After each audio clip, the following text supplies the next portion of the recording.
Okay. Oh, I'm live. Hi, everyone. A little bit late because an interview ran late and I kind of zoned out a little bit. I didn't realize the time. So welcome to Lemon Live at 5. I'm so happy that you're here. I hope you had a great weekend. The show yesterday was fantastic. We had such a great time, and there were so many people tuned in. I'm surprised on a Sunday how many people tuned in.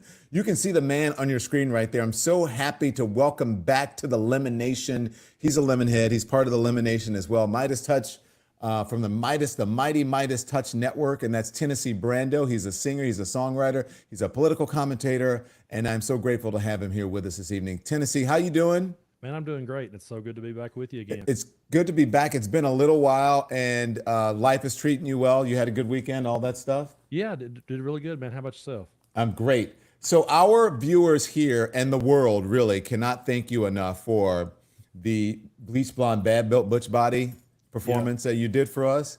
So we're glad, but we're going to talk about that today. I'm going to give you some topics that Tennessee and I are going to talk about, and then we'll get into it. So we're going to talk about the Bleach Blonde Bad Built Butch Body is back at it, insulting people, particularly Dr. Fauci. Marjorie Taylor Greene has been disgraceful when it comes to many things, but Dr. Fauci did not deserve her treatment. Wait till you see it. I want to hear what everyone in the chat has to say about that. Also, Trump's conviction, the new post conviction general election polling is out. We're going to discuss. Tennessee knows all about that. And Trump claiming that he never said lock her up in 2016. We talked about that yesterday. We showed some evidence to the contrary. We have the video evidence proving otherwise. And then there's jury selection in the Hunter Biden trial. He's going on trial for gun charges. We're going to discuss that. What does that mean for the current president? His stepmom was there. Jill Biden, the first lady, was in the courtroom today, for jury selection. And then there's a development in the Travis Kelce, Harrison Butker feud that we want to talk about as well. So there's a lot going on. Tennessee, why don't we start with Marjorie Taylor Greene? You want to start there? That works for me. Okay, let's play what happened. Dr. Fauci was testifying in front of Congress, and then Marjorie Taylor Greene started in with the questioning. Here it is, watch. You think that's appropriate? Do the American people deserve to be abused like that, Mr. Fauci? Because you're not doctor. You're Mr. Fauci in my few minutes. No, I don't need your answer. I want to talk about this right here. Mr. Chairman, Fauci, objection. Mr. Chairman, objection. I reclaim my time. I reclaim my time, Mr. Raskin. Gentlelady will suspend. Mr. Chairman, Point of order. just in terms of the rules of decorum, are we allowed to deny that a doctor is a doctor just because we don't want him to be a doctor? Yes, because in my time, that man does not deserve to have a license. As a matter of fact, it should be revoked, and he belongs in Gentlelady will prison. suspend. And the gentlelady should recognize the doctor as a doctor. Thank you. Mr. Chairman, is this what we have become? Is this what we have devolved into? I mean, Tennessee, Mr. Brando, you can feel however you want to feel about someone. But when you're serving in one of the highest offices in the land, and you're trying to get some real, knowledge and insight on what happened during the COVID-19 pandemic and how, if there's something to happen, if it was to happen again, how to better handle it. And she comes for this performance and she's so disrespectful. You can feel however you want to feel about the vaccine and about the handling of it, but was that necessary? Not at all. And like they said, what have we become? That's what I was thinking as I was watching it. It's just so disgusting to watch. Anytime she talks, honestly, I mean, to be honest, she rarely says anything that has any substance to me. She's always just trying to legislate and get under people's skin. And my dogs are going crazy. Sorry about that. No problem at all. Go ahead. So go ahead. What were you saying? I'm just saying she's definitely an agitator. You feel like she's put there to disrupt and agitate, and just like you said, I mean, it's one thing to disagree with somebody. That's fine. You can feel how you want to about it, But just the idea that she would be that disrespectful, I think we're better than that, than to be that disrespectful to someone just because you disagree with them. And my Boomer and Barkley totally agree with that. There was a delivery person that came up and rang the doorbell, and if you have dogs, you know what that means. That means they're going crazy and they're trying to protect you. Yeah. So then, where do we go from here? I just want to let me tell folks exactly what this hearing was about, because again, as I said, we were supposed to be gaining some insight. The House Oversight Committee devolved into chaos after Marjorie Taylor Greene was questioning Dr. Anthony Fauci. He is the National Institute of Allergy and Infectious Disease director.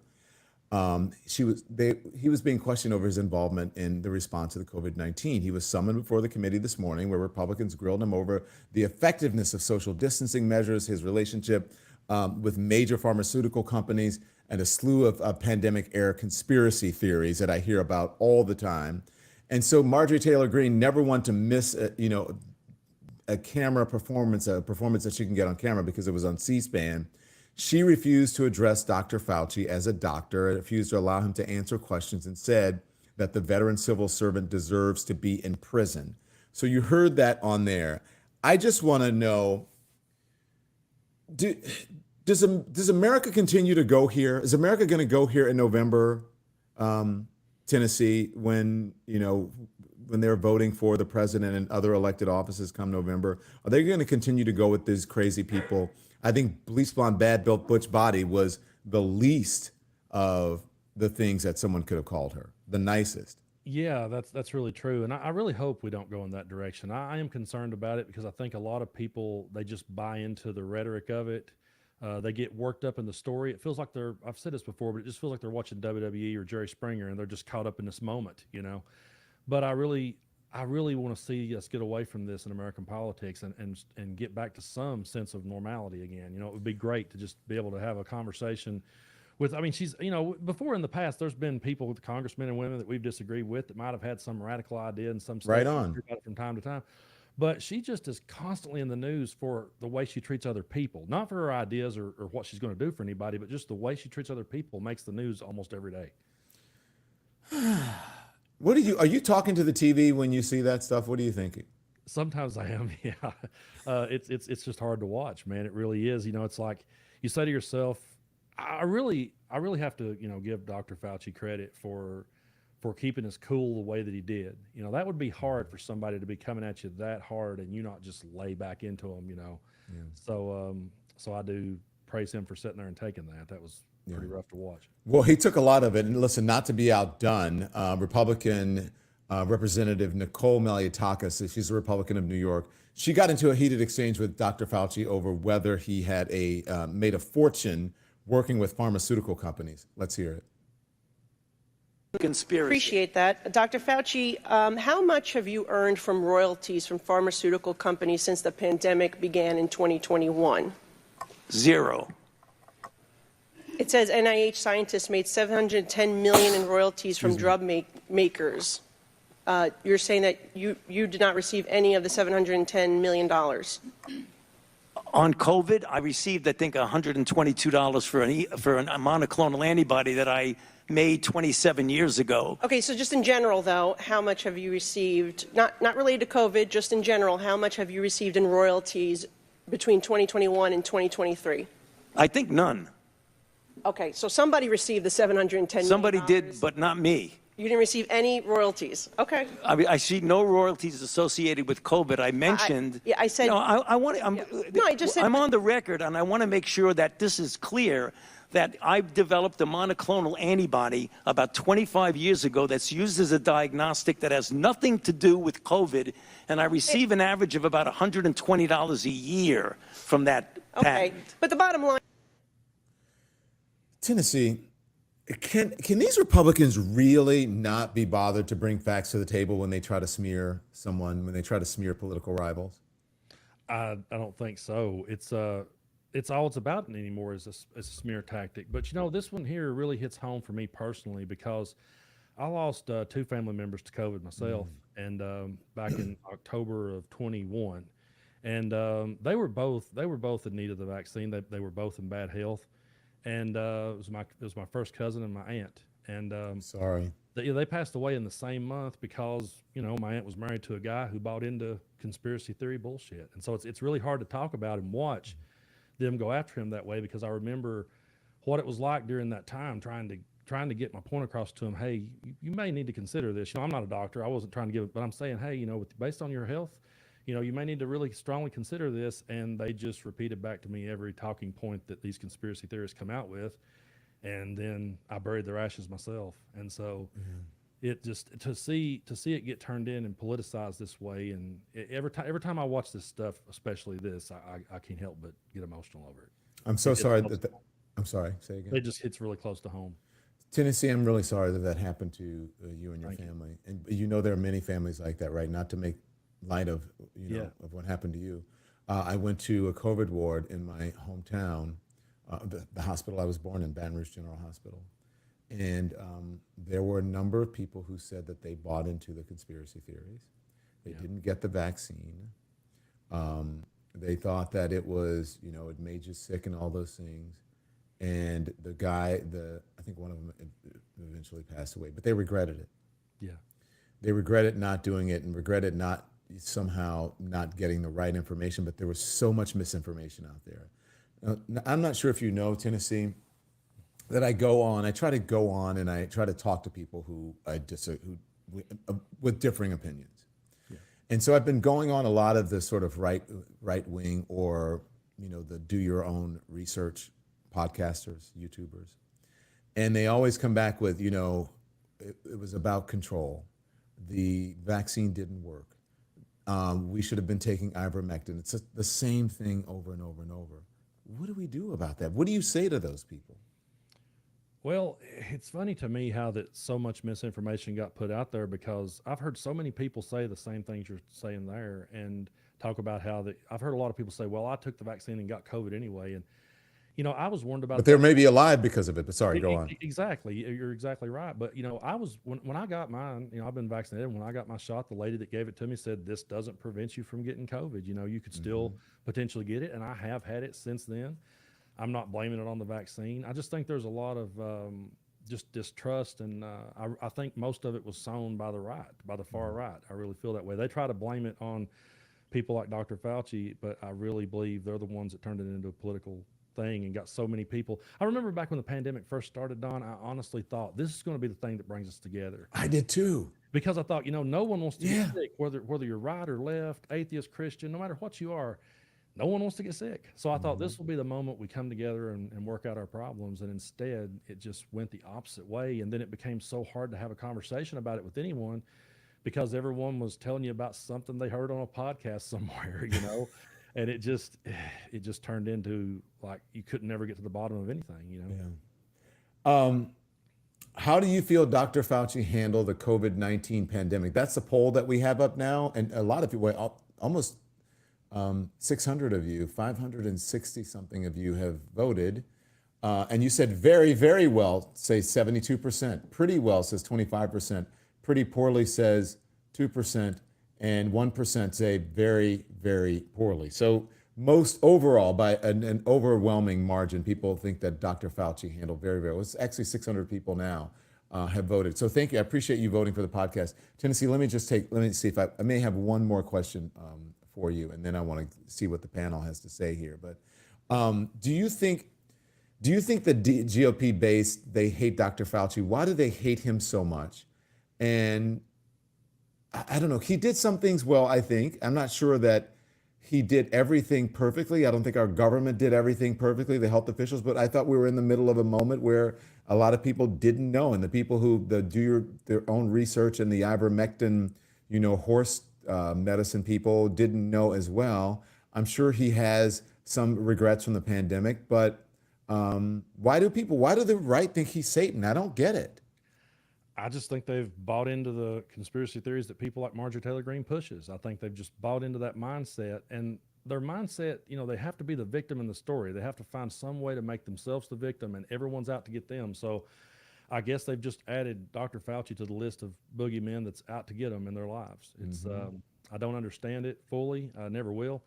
I think he did a good job, and I think he did the best with what he had. And I think that's just one of the things that so many people don't understand about science is science is always changing. We're always learning new things. There's always new evidence surfacing. So, we may say something today that may not be true 6 months from now. It doesn't mean we're lying now, though. You preach, Tennessee Brando. Tell them, seriously. I mean, people don't. I'm so glad that you're on here. And I'm so glad that you do what you do, because obviously you're in Tennessee, you're in a red state. I'm from Louisiana, red state. We hear these things all the time. People love to Monday morning quarterback. You know that, right? They love to do that. And they love to say, oh, I could have done it better. My business wasn't open. Okay, it's awful that your business wasn't open. And when I say to people that we were all working from home, it doesn't mean like every single person was working from home. Of course, I'm generalizing about that. The healthcare workers, the frontline workers, the doctors, the nurses, the hospital staff, the essential workers were all having to go into work. And they thought the best way to be able to protect people was to get them to wear a mask, right? We were at one point scrubbing our mail or putting our mail aside. I remember when it first happened, I would come home and I had to work.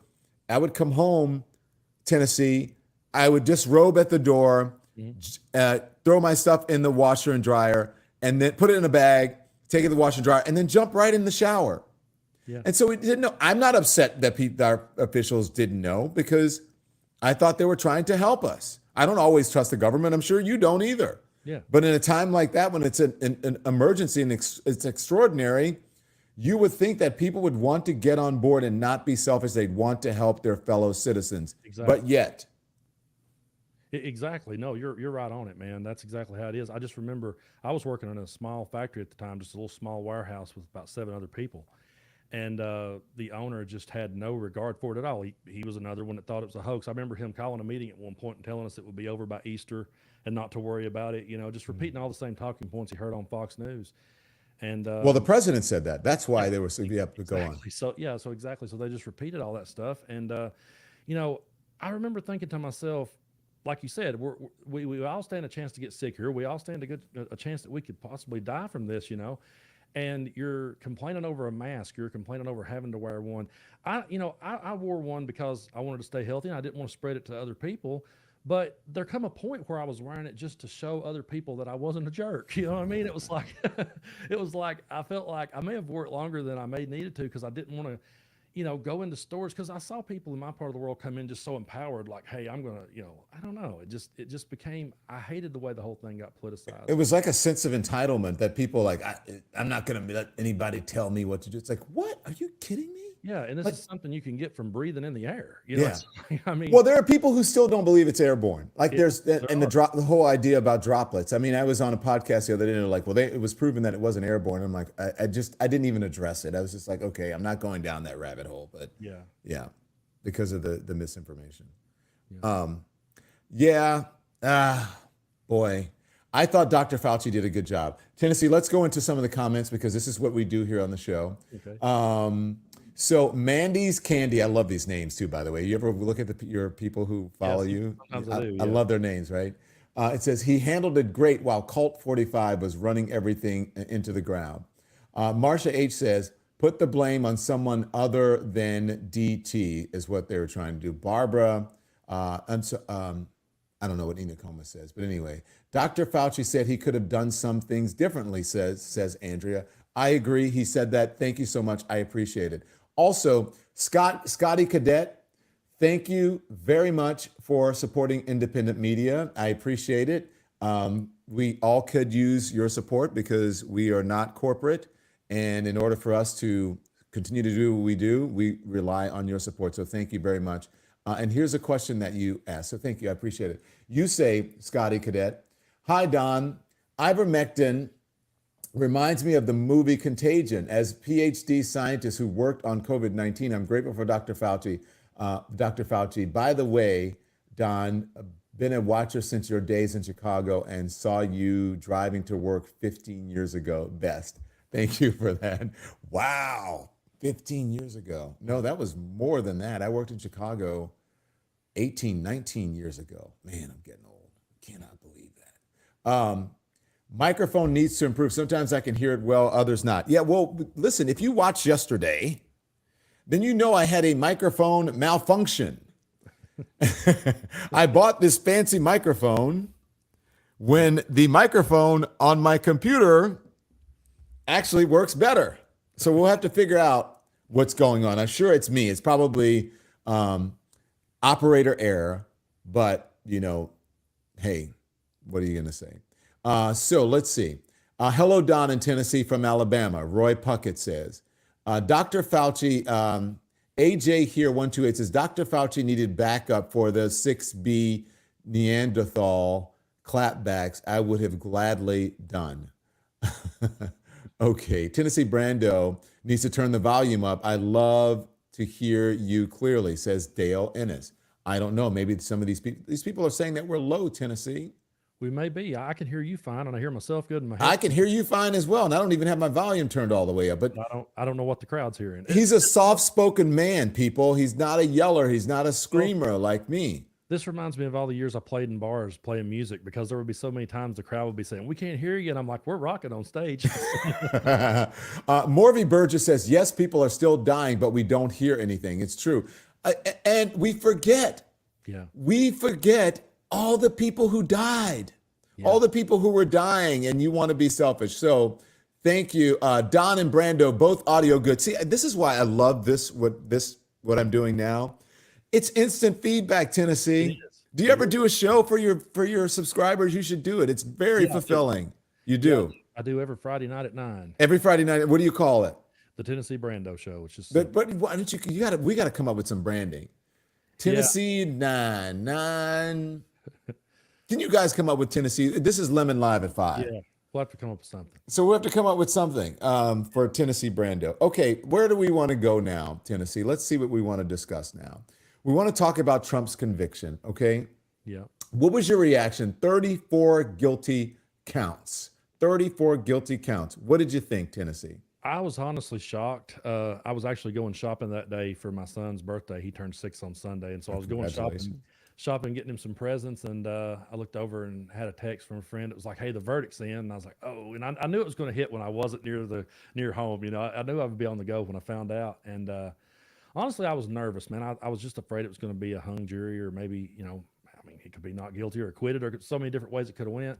But when it came in, I was honestly shocked. It took me a while to be able to give an honest reaction to it, because I really couldn't believe it was happening in real time. What were you nervous about? I mean, I don't know, man. We've called him Teflon Don forever, that nothing ever sticks to him, and I just was afraid somehow he would weasel out of it. He seems to. I've always said he just sort of feels like that we're Wile E. Coyote and he's the Roadrunner. It's like every time we think we got him in our grasp, something blows up in our face. It's like I was really glad to see it come out the way it did, but I admit I was a little bit of a doubter.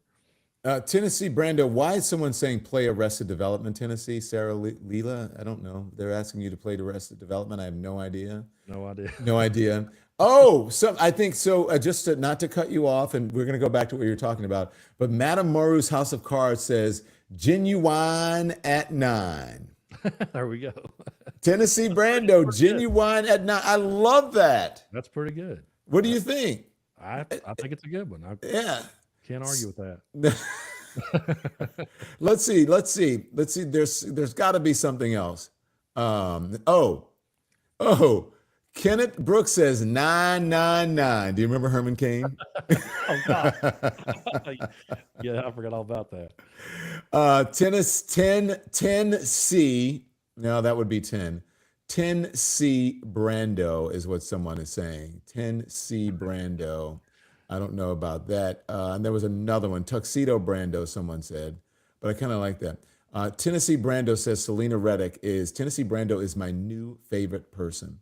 Bernie C says, talk about Cohen's concern about jail time for Trump.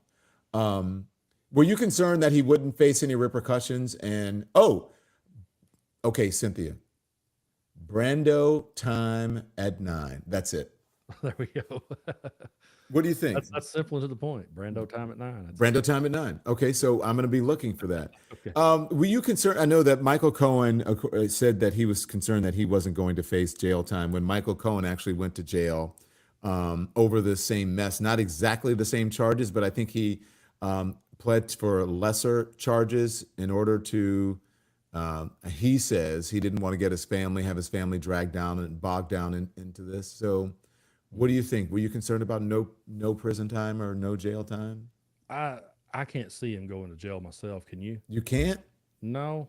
I mean, I don't know. It would be, and one thing that I hear a lot is people, even Trump saying this, that, people wouldn't react well to it. And my thought process is, who cares how people will react to it?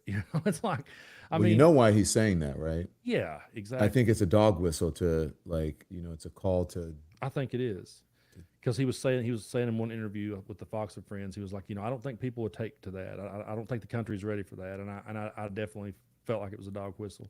Yeah. So news organizations, pollsters releasing multiple Snap surveys over the weekend to gauge the political landscape after New York jury convicted the former president on 34 felony counts of falsifying business records in connection with the hush money payment to the adult film star Stormy Daniels. By the way, her real name is Stephanie Clifford, and she is from Baton Rouge, Louisiana, my same hometown. So this is what a CBS News YouGov poll showed, that 57% of adults said that the jury in the Trump trial reached the correct verdict, 57%. That finding was backed up by the Morning Consult poll, in which 54% of registered voters said that they approved of the verdict, as well as an ABC News Ipsos survey in which 50% of adults said the verdict was correct. The headline of the Reuters Ipsos poll released Saturday stated that 1 in 10 Republicans said that they are less likely to vote for Trump after the verdict, but a fair warning, those voters are in the clear minority in their party, among the parties. But 1 in 10 Republicans said that they are less likely, right? But they're in the minority. Two of the polls, Reuters, Ipsos, and Morning Consult, released the results of a race between President Joe Biden and Trump after the verdict. While the movement in each was Biden's direction, it was within the margin of error. It looked like other national surveys that we have seen before the verdict. So let's see, 54, let me read those. Reuters Ipsos poll, registered voters, Biden 41, Trump 49, compared to Biden 40, Trump 40. That was a previous one. Morning Consult poll of registered voters, Biden 45, Trump 44, compared to 44 for Trump, 42 for Biden. That was a previous one. So what are your takeaways from these polls, Tennessee? I'm still surprised it's close. You know what I mean? It's like Even before, it's like, wait a minute, what? Even before, yeah. But, I keep telling myself that, Trump has to win over independents and moderates. And what was it? Was it 49% that says they wouldn't vote for a convicted felon? I think that was the Morning Consult. Yeah, Morning Consult said yes. Yeah. 49%. Yeah. So, I think, there's those people plus the 15% of Republicans that say they won't. I think a lot of those could be the Nikki Haley voters that was showing up to protest a vote. So I don't know that it's necessarily going to change people's minds between now and then. I just, like I said, I'm still stunned that he's still around, and it's this close after all this, that there's still people that are going to bat for him. It's crazy to me. I'm like, are they polling the right people? Yeah, I ask that every day. I want to know sometimes who the poll people are. It's like, who did they ask this to? Have you ever been polled? Not that I know of. No. Have you? Yeah, no. I remember once you ever heard of Nielsen ratings? Yeah. I remember the Nielsen ratings people, when I lived in Atlanta, came to my door and asked me to put a Nielsen box in my house. And I was like, excuse me, you don't watch TV, do you? And once I told them, they were like, oh, see you later. Goodbye. We never showed up at your house. Yeah. So I did get asked to become a Nielsen person with a Nielsen box years ago.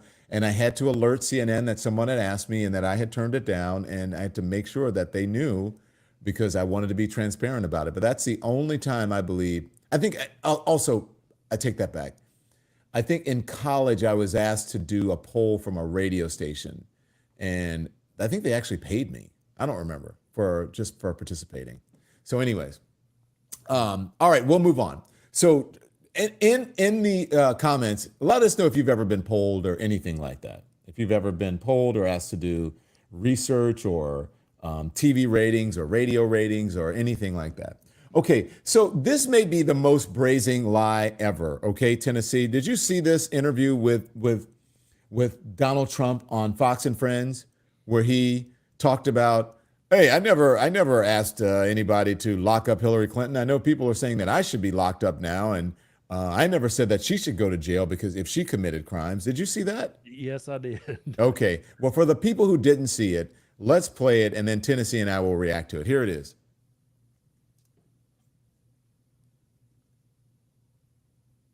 No. Every time I mention her, everyone screams, lock her up, lock her up, lock her up. They keep screaming. And you know what I do? I've been nice. But after watching that performance last night, such lies, I don't have to be so nice anymore.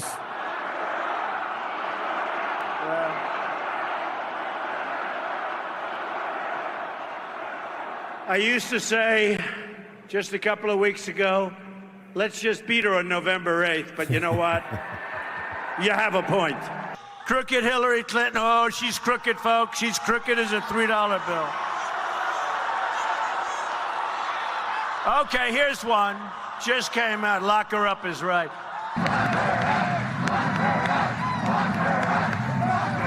Tell you what, for what she's done, they should lock her up. She's disgraceful. It's disgraceful. So crooked Hillary, crooked, you should lock her up, I'll tell you. Lock up the Bidens. Lock up Hillary. Lock them up. Okay, so he said in the interview, I never said lock her up. I never said lock her up. The crowd said lock her up. And they never called him on it. I know, exactly. That's what went through my mind when I saw it. I thought, how could they sit there and not call him on it? That'd be like if Leonard Skinner said to you they never played Freebird. It's like, it's ridiculous. It's like, come on, like that's his hit. That's his number one cliche. If you ask anybody, whether they're a Trump supporter or a Trump hater, if you said, what's his top 3 cliches, lock her up would be in anybody's top 3. It's like we all heard him say it. He also at the debate said to her face, you remember when he said, you should be in jail. You'd be in jail. Yeah. He said you'd be in jail. Yeah. And they thought that was great. Now, go on, sorry. No, they applauded. So I don't know how they jump through these hoops, Don. I really don't. I don't know how that they can hear him say that. And like you said, they sit there and gave him a pass for that one. So he actually started it. Do you remember when he said you should be in jail? And then they started saying lock her up. Why don't they feel that Hillary Clinton was never adjudicated, right? She said, admitted like, okay, I made a mistake. I shouldn't have done it, blah, blah, blah, blah, blah. I don't know if she's, was as forthcoming as that. Mm-hmm. But it went to, remember James Comey and all of that, and they found that there was nothing criminal about it. It was not intentional. They said something like it was, that it was a mistake. She shouldn't have done it. But there was no need to charge her. Now, why do they want to lock her up when it was deemed that she didn't, it was an error in judgment, bad judgment, but he was actually found criminally liable for civilly liable for sexually assaulting a woman. And he was also found guilty on 34 criminal counts. Why aren't they yelling, lock him up? It just seems like it's all one-sided to me. It's like, I think they've bought into this another narrative idea that, everyone's out to get them and everyone's out to get him. I've yet to meet one that will say if he's done something wrong. I ask him that a lot of times. If he done something wrong, well, I wouldn't believe it. And I'm like, if Joe Biden did something wrong and there was proof, evidence of it, and, he was found guilty, I wouldn't have a problem with it. I wouldn't sit here and say, it was a witch hunt and all this if it was true. So it's like, I don't understand why they always find a way to give him a pass for these things. Yeah. And there's nothing I don't think he could do at this point. Like anytime a story breaks, I'm going, okay, well, here's something else, but it's not going to matter to his base. Here's what happens with the MAGA people, okay? Like if you ask people now, if you ask a Democrat or a supporter of the current president, Joe Biden, about his son, who is there's jury selection in his case on gun charges, they will tell you, Hunter Biden, if he did something wrong, he should face the consequences. Now, when people ask me about Hunter Biden and whether it was they suppressed it in the whatever, I will say to them, if Hunter Biden did anything wrong, then he should face the consequences. But Hunter Biden is inconsequential to the running of the government of this country. Exactly. Hunter Biden does not work for his father's company. Hunter Biden does not work for his father in the White House. He's not an advisor. Donald Trump's kids did. They ran his company and they also worked in the White House with him as consultants, right? Yeah. And advisors. So there's a difference there. But when it comes to MAGA and Donald Trump or anybody who's in the MAGA party who who are in trouble, the folks who got in trouble for the insurrection, the folks got in trouble who were in the administration. It's all made up and it's a witch hunt by the Democrats. What gives here? Man, I don't know, but you're spot on, man. You really are. I just don't understand how we got to this point, but they have no. Like I said, I don't know if there's anything he could do that they would say, okay, that's enough. He's crossed the line, or he should be held accountable. It's just always coming back at our side. And like you said, Hunter Biden doesn't hold public office. He has no say over our lives at all. He's not going to make any call or pass any legislation. That's the thing that, when I'm talking to people that live around me, I'm like, he's not going to affect our lives. He's a private citizen. But Donald Trump getting back into office would affect a whole lot of people, and it could change the entire world. I have people all the time write me from other countries and say that they're watching from the outside looking in, and they can't believe what's going on here. Yeah, look, and I would imagine, I know it would happen if any one of Donald Trump's children were private citizens and they were not involved in his company and not involved in the campaign, not involved in his administration. People would say the same thing. They're not involved. If they should face the consequences. I don't understand why this double standard. Now, here's what I feel about Hunter Biden. And I don't know Hunter Biden from Adam. I've never met Hunter Biden. I have met the First Lady and the President, of course. And I actually admire how he has stood behind his child and how she has stood behind her stepson, right? Because it's not her kids. This is from, Joe Biden's previous wife who died. And she was, Jill Biden, the First Lady, was in court today. And I have to say, you know what? Good for her, because she had the guts to go there on the first day of jury selection. Donald Trump's family and supporters did not show up for a week or two into the trial, right? Yeah. So I don't know if they even wanted to be seen with him. But here's the thing. Every single person watching us today, every single person who's going to watch this once we're done and it goes on YouTube and it stays there, has had an issue with someone in their family who is either for prescription drugs or alcohol or for medication or for any type of substance. They've had someone that has had an addiction problem and a substance abuse problem in their family. Maybe they drink too much, right? Maybe they got involved with cocaine or something, or maybe they got on opiates. Maybe they got on pain medication. They've had a problem. And when you have that problem, you're not operating in your right mind. Exactly. Now, Hunter Biden is a troubled person. I'm not saying he hasn't done anything wrong. He is an addict, because once you're an addict, you're always an addict. It's just whether or not you're using. Yep. And I think for the people, because we have dealt with that so much as a society, there should be some empathy for at least understanding what he is going through and what the family is going through. Yeah. It doesn't mean that he's done everything right. It doesn't mean that he shouldn't face the consequences. It doesn't mean that I don't look and go, why were you recording everything? Yeah. Why were you leaving your laptop? Why were you doing this? Hunter, oh my God. Obviously he was troubled and he wasn't in his right mind because he had an addiction. Doesn't mean that he's not responsible for what he did, but I understand. Do you know what I'm saying? Absolutely. And I really appreciate you saying that, because I can relate to this very much, because I've been there. I've been that guy. I've struggled with alcohol and drug abuse in the past, and I've been in rehabilitation before. And when Joe Biden, when I heard the tapes of Joe Biden talking to Hunter and encouraging him that he would make it and get through it, the right wing found a way to turn that and spin it and make fun of it. And I remember when I went into rehab, I actually wasn't allowed to have phone calls for over a week. And I just remember at that time, I would have gave anything to have heard my mom or dad's voice encouraging me, telling me things was going to be okay. And to have them sit back and find a way to mock that, it really struck a really bad nerve for me. And every time that they bring up Hunter Biden and they start mocking him and mocking his drug use, they don't realize, like you said, once you're an addict, you're always an addict. You're always struggling with it. You always have the cravings. They never really fully go away. And so people don't realize that when they mock or demonize somebody like that it has a ripple effect on everybody watching. You could be doing good and look over and see another addict being mocked, and it will trigger you yourself. And so I don't think a lot of them fully realizes that when they go out here and start running him down. I appreciate your candor, and I want you to continue to talk on that. Let me just give some context, and then let's talk more about that, because there was jury selection at Hunter Biden's It's a federal gun trial. It kicked off on Monday today in Delaware. He faces 3 felony charges stemming from his alleged illegal purchase and possession of a firearm in 2018 while he was a drug user. He was using drugs. It began at 8 a.m. this morning. The First Lady arrived shortly after Hunter Biden. President Biden I think he's on his way to Connecticut. He's going to, if not there already, attending a fundraiser in Connecticut Monday evening. He did issue a statement declining to weigh in on the trial, but offering a statement of support for his son. And here's what he said. He said, "Jill and I love our son. We are so proud of the man he is today," the statement reads.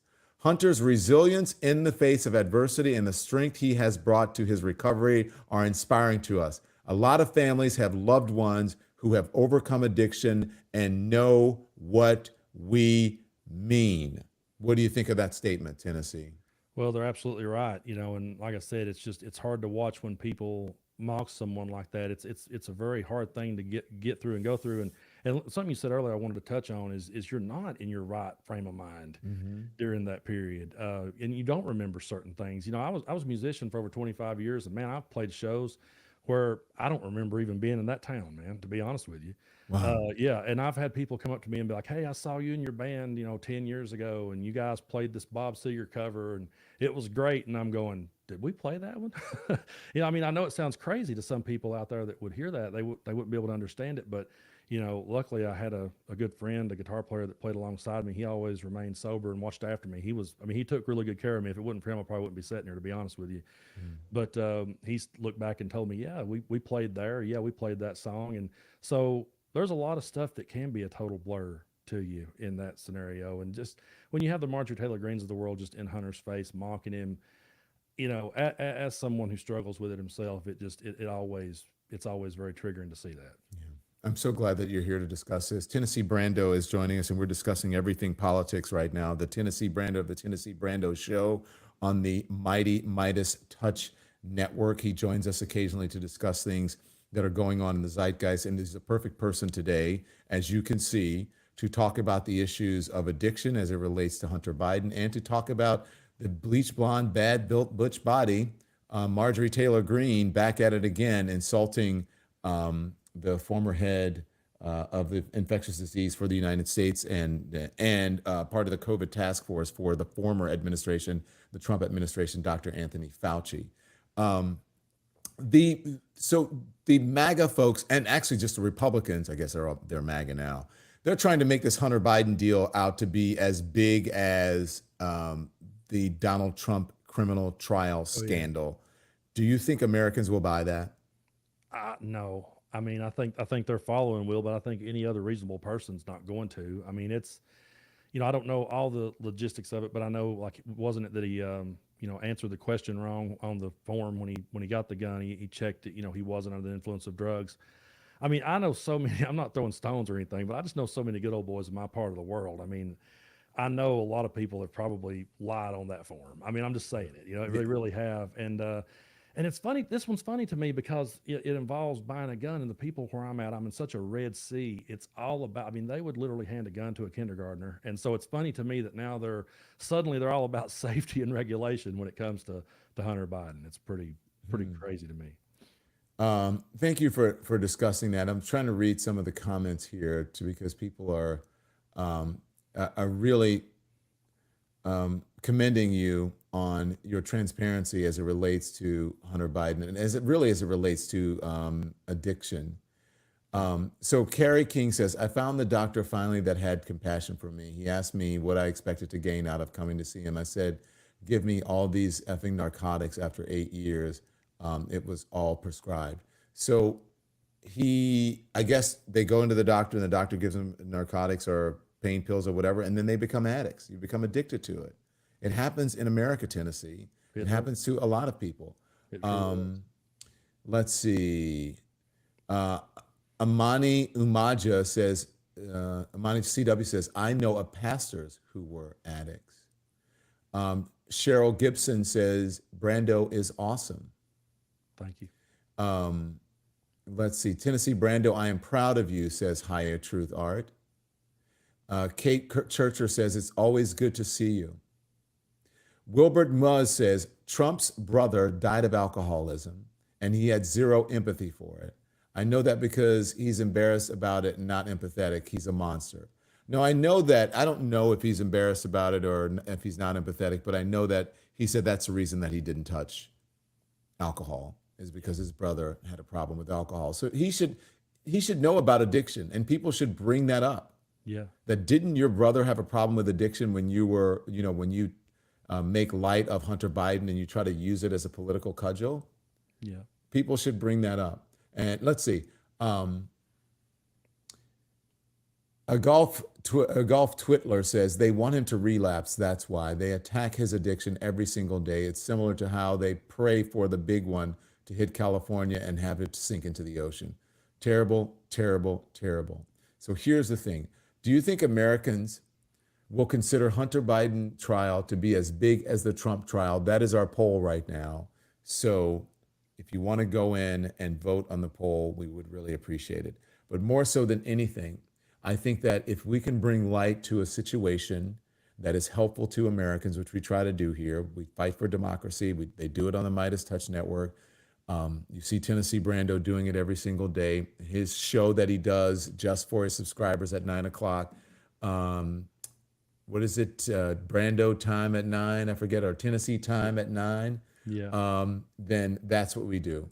So I like to bring light to things. Tennessee is bringing light to addiction and how every family, if not a person on here, has to deal with that. So that's where I would like to discuss the Hunter Biden story and whether you think it's a big deal.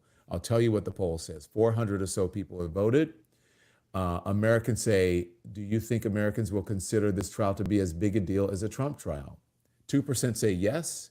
7% say for yes, many Americans. 7% say yes, some Americans. 76% say not really, only MAGA Republicans. No one, says 16%, thinks it's that serious. So an overwhelming majority of people say no, they won't think it's as big. So good for them.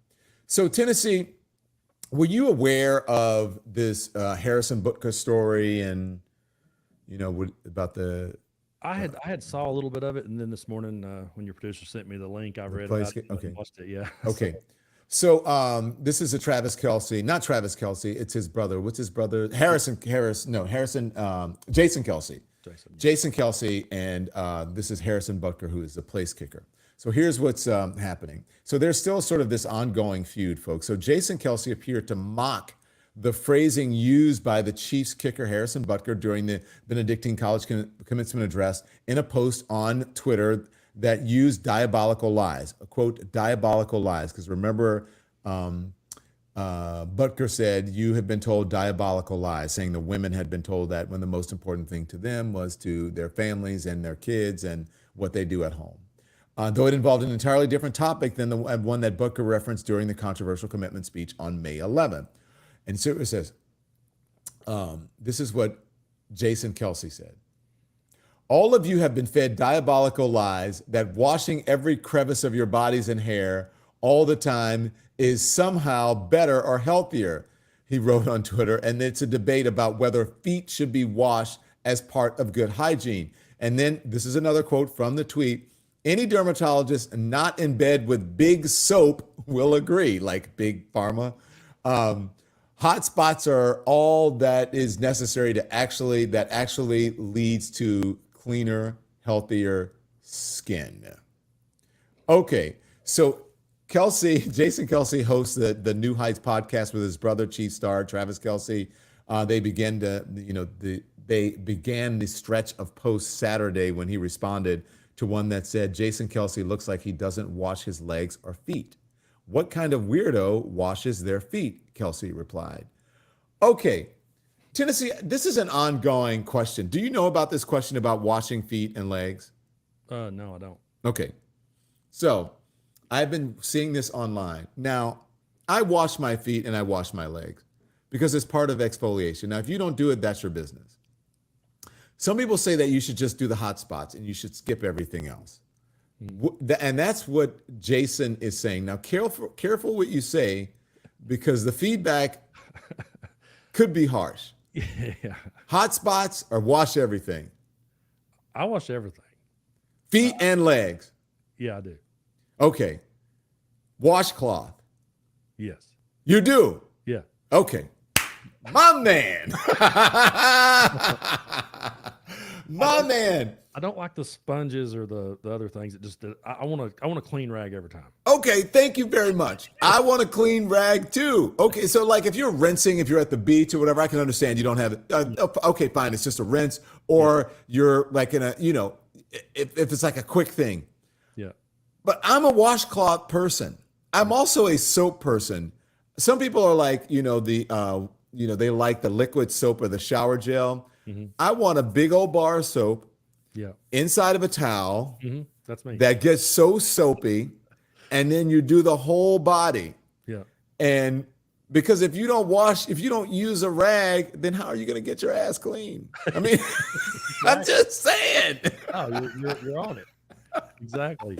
And I'm with you. I prefer the bar of soap and just grinding it into the cloth till I get a lot on there. I've had some good body washes too, but they're fine. But I prefer soap. Yeah, they're I think body wash is fine when you're traveling and stuff. It's kind of easier to pack around. But like I like to get that soap in there and know it went to work. And like if you've been out and doing something or like in the sun, or you've exfoliated good, when you see a little dirt on the towel, you know what I'm saying? You're like, okay, I'm squeaky clean now. But you people, you got to start using washcloths. Let me tell you. And my mom used to say that because I grew up taking baths, and then as I got older, I started showering, and my mom would say, because my family was I think my mom and my sister still bathe, and every once in a while I'll bathe, but mostly I'm a shower person now. Me too. And they would say, you don't take a bath, how are you going to clean your behind if you don't take a bath, if you don't get down in the water? I just don't. And then after a while, I'm like, I don't want to sit in this dirty water. Yeah, that's but me. Anyways, are we crazy? Do you think he's doing some sort of damage control? What do you think is this? Just being funny? What's the deal here? I don't know, man. It is pretty comical, honestly. And I really do get cracked up at a lot of these wars that people gets in on Twitter and different places, the back and forth. Sometimes it can be pretty entertaining. Yeah. Do you guys? I guess I need to get all in the comments because I was surprised by the original tweet. Now look, there's the feet and the leg thing. The feet and the leg thing are different than the washcloth. Right?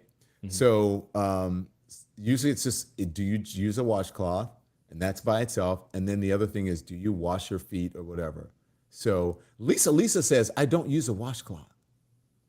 Jeanette Ambersley says, I love body wash because the soap leaves soap scum in your tub. That's all right, I clean it. Feet. Sarah Leela says, feet are gross. Yes. Sherry Watson says, if you could smell yourself, other people are tired of smelling you. Mandy Candy says, make sure you dry between your toes and creases. So, yeah, I don't know. Hot spots, Tennessee, what is that? Well, I have this may be hilarious, but I have two separate rags. I have one for my feet and one for the other hot spots. I don't want to because I'm working my way down, so I'm going to do the feet last. And I don't want to touch my feet with the same thing that, touch the rest. So it's like I've got two rags at all times. Tennessee, you're the man. Here's what I start at the top. I skip the middle. Yeah. Then I go, and then, you got to come back, but whatever. Yeah, I just it's touch my back very much. I will say I don't get to my back a lot. I'm kind of arms and chest and shoulders, But as far as like scrubbing my back, I really don't get around to that. So, but I played for years in like these smoky dive bars here in Tennessee. So there was one place I played that was notorious. It was like a true honky tonk bar, man, and it had such a stench in it. It's a pawn shop now, and you can walk in there today, and it still smells like the bar. And so I used to come home from that, man, and I would wake up the next day. I'd have to change my bedding because the smoke would be. I didn't even smoke, but the smoke would be so. And I had long hair back then, so like the smoke would be embedded in my pillowcases, and I would have to like really do some deep scrubbing to get that off of me. So. Oh, Lynn Myers is agreeing with you. She goes, yes, 2 rags, love it. Wow, you guys are crazy. I'm a 1 rag person. I'm a 1 thing racer.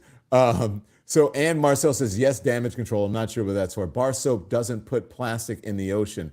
I agree with that. Thank you very much. Who said that? Bar soap doesn't put plastic in the ocean. I can't get back to it. Oh, there it is. Terry Newell says that. You guys are so environmentally friendly here. Clean your back with a loofah or a stick. Now, let me tell you about the loofah and those other sponges. They can carry bacteria. Yeah.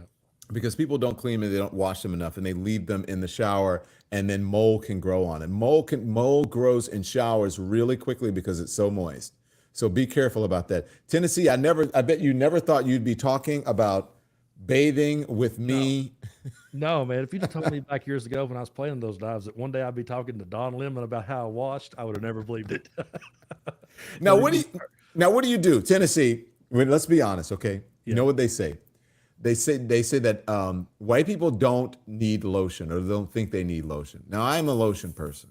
Yeah. Do you use lotion? No, never. It's a black thing? Maybe. I don't ever. I don't even like it, man. Like, I don't like the way it feels. It just kind of, I don't know. It honestly kind of gives me the creeps. I know that makes Really? sense. Yeah. There's something about it. I don't like to get it on my hands. I'm very fair skinned, so when I go to the beach, I'm going to burn. I just turn lobster red, so I have. So you don't do sunscreen? Yeah, I do sunscreen. Okay, well that's a form of lotion. Yeah, it's a form of it. Yeah, I'll do that. I'll do sunscreen in those severe cases where I know I have to. Yeah, but yeah, it's just one of those weird ticks of mine. I do coconut oil. I keep coconut oil in my shower, and I also keep Moroccan something oil and hyaluronic acid. I keep that in the shower, and I put it on afterwards. My husband is white, and he lotions down, says Amaji Umaja. Thank you for supporting independent media with that. Thank you. So it's funny. We kind of went off the deep end, but I'm so glad that you joined us, Tennessee, and I'm so glad that the folks in the chat joined. With you. And it's great to talk about other things other than politics, because we talk so much about it, and it can be so divisive. But I like to come together around politics and figure out places where we can agree. And we agree. Washcloths, everybody. You got to clean your body, okay? Yeah. Don't get it twisted. So, Tennessee, thank you. Thank you, man. I really appreciate it. Make sure it's the Tennessee Brando Show on the Mighty Midas Touch, 9 o'clock at night. What else do you want to tell folks about your show besides hit the thumbs up, like, and subscribe? That's where I'll be. I just hit 200,000 subscribers on YouTube. So thanks to everybody out there that got me to that point. This week, 9 p.m., I'm going to have Denver Riggleman on from the Midas Touch Network. So it's going to be a crossover of Midas, and it'll be really good. Oh, I love Denver. Yeah. I love Denver Riggleman. And by the way, is that the plaque behind you over your left shoulder for your 200,000? That's for 100,000. I think you get like one at 100,000, then you get one at half a million, and then $1 million. So. Oh, wow. Got a ways to go. I think you get like a gold trophy kind of thing when you make it to $500,000. So. Well, our 100,000 is going to come up soon, so I can't wait to get that plaque. So congratulations to Tennessee Brando. He is the man. Make sure you tune into him every day. Tennessee Brando Show on YouTube, and I'm sure there's a podcast version. I'm sure you're on all the podcast streaming networks as well. Tennessee, we'll see you soon. Keep up the great work. Be safe, okay? Thank you very much, Don. Thank you, sir. And thank you guys so much for joining the Lemonheads, the Lemon Nation. I'm so glad that you guys are here. So help us do what Tennessee did. Help us get to 200,000 people. We're already at 171, I believe, close to 172. So if you guys hit the subscribe button and hit the thumbs up button, the algorithm will treat us right, and we'll get there. So we'll see you next time. Oh, Colin Cowwheat as a guest? Maybe. We'll see. A little foot towel to dry. I feel less crazy. You guys are crazy with that. So continue on in these comments if you want about your soap and your towel use and your bathing and your showering as Tennessee looks on to us embarrassed, scowling, going, oh my gosh, you guys are crazy. Okay, I'll see you next time. Have a great one tomorrow at 5. And make sure you tune in to today. Oh, I got to tell you, you know, this whole thing about trans athletes around trans issues as it relates to the election. Everyone's always asking, what is a woman on the right? They try to get you to answer that. I spoke with Flame Monroe, who is a trans comedian. You want to hear what she has to say. That episode is up now. Click on it and get folks to watch it. You will learn some things about trans people that you may not have learned, all those questions that you had. And then you may learn as well why the right has been demonizing trans people. And you'll just be a more knowledgeable person. So make sure you do that, and we'll see you next time on the Don Lemon Show. Have a great evening, everybody. Bye. Bye, Tennessee.